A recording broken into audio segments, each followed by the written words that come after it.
Today is the day of the big march. Centuries have passed since this fight first began. We will be the women to break the barrier. I hope. My mother lived and breathed this movement in the 1850s and 60s. She was fighting for it back then, as I am now. Oh, how I hope I won't be arrested, though. The horrible things they do to the women who hunger strike, absolutely ghastly. I heard Lady Lytton's speech last week. The things they did to that poor woman, horrible.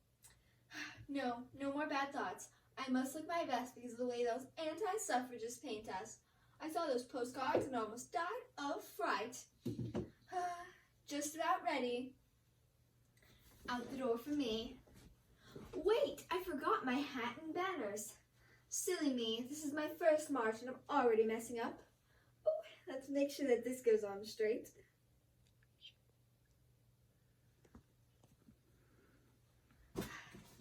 Can't forget these, of course.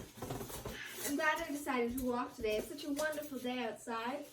It's nice and sunny and the skies are bright. And I can hang up some posters on my walk there. Sadly, there's no one out to hand postcards to. This is one of my favorite posters. It says deeds, not words, in a simple color scheme of ours. And it has the Equality for Women side and the suffragette flag. If I put it right here, I think the most amount of people will get to see it. Another one of my favorites, this sign. It has an interesting shape, and it has the three colors symbolizing hope, purity, and strength. It also has very simple phrasing. Women need the vote. It's very simple. Oh, I'm just about there. Smashing windows. It's one of my pet peeves that we do. It's very hard and complex, and it takes a lot more strength than you would think. But when we tried just talking to people, that didn't seem to get our point across quite right, as we've seen from the 1850s and 60s. And that's why we have to fight with violence, because that really gets your point across, as it seems.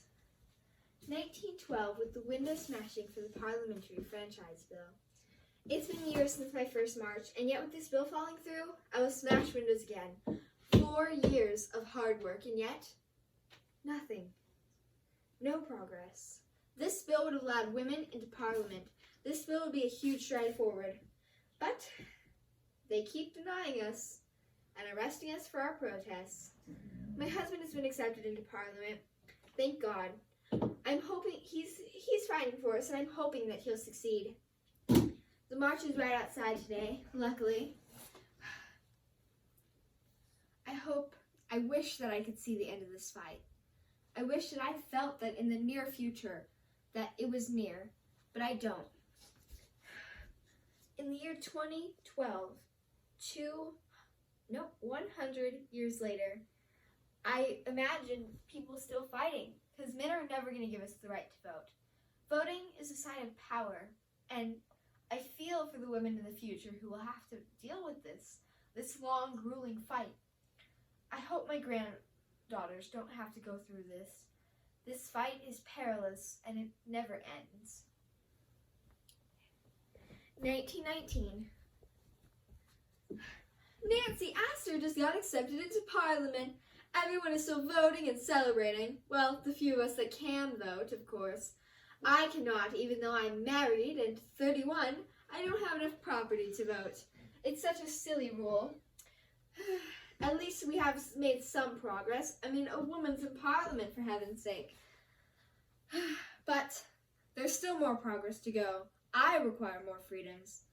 And I hope the rest of us do too.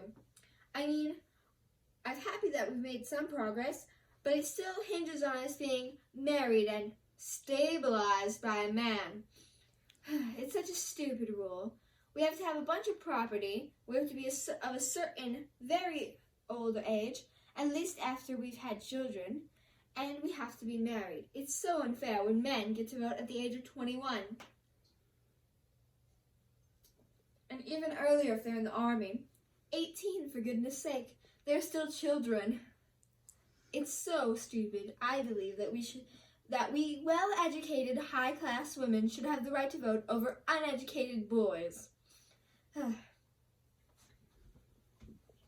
1929. I can vote. This piece of paper is my vote.